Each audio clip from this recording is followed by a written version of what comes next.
Hello everyone, welcome to my channel. I'm Javier Perez. You may also know me as JP2, and on today's episode, we're going to talk about practice. Not the game, but practice.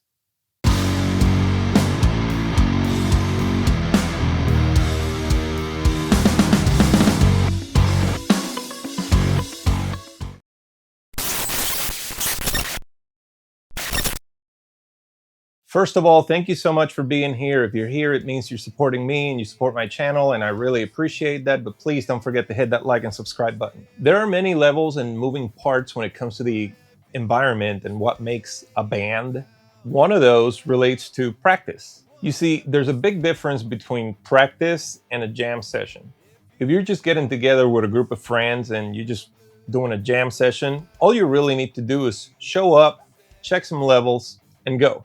When it comes to practice, it's a little bit more evolved, or at least it should be. So I'm going to go ahead and give you my personal tips on how to get the most out of your band practice session. Number one, schedule.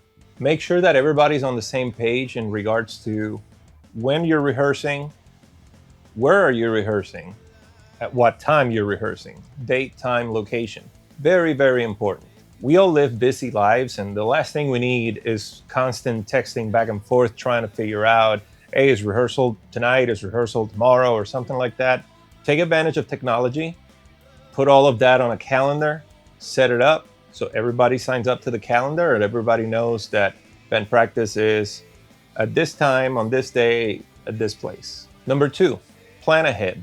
Don't just show up and figure out things on the fly. Figure out beforehand, or perhaps on the first rehearsal, where's everybody going to be situated? What instruments are you going to bring, amps, whatever it is that you're going to be using during your session?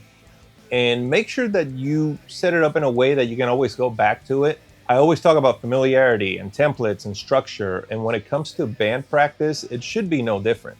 3, set lists. The main difference between a jam session and actual practice is that at a jam session, you can just show up, everybody brings some songs together, and you just hash them out. However they come out, and it's a jam and everybody has fun.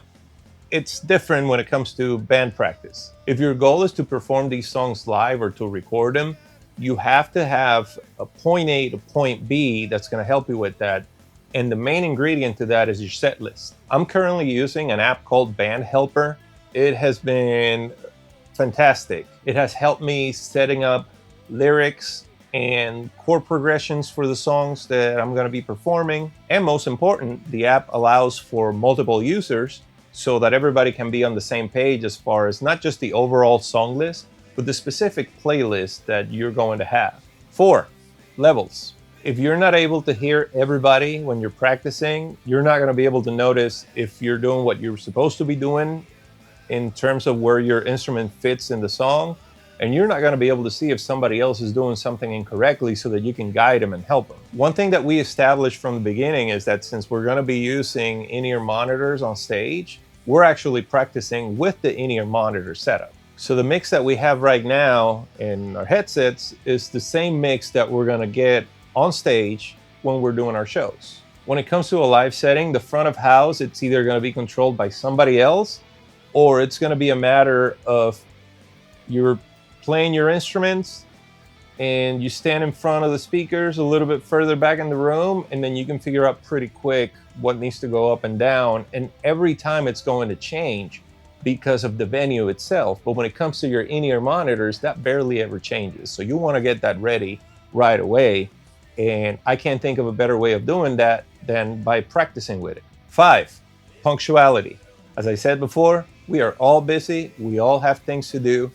We don't want to make anybody else wait on somebody else. You need to treat practice with the same level of importance that you want the other members in the band to treat it. If practice is set up at this time, you show up a little bit before this time.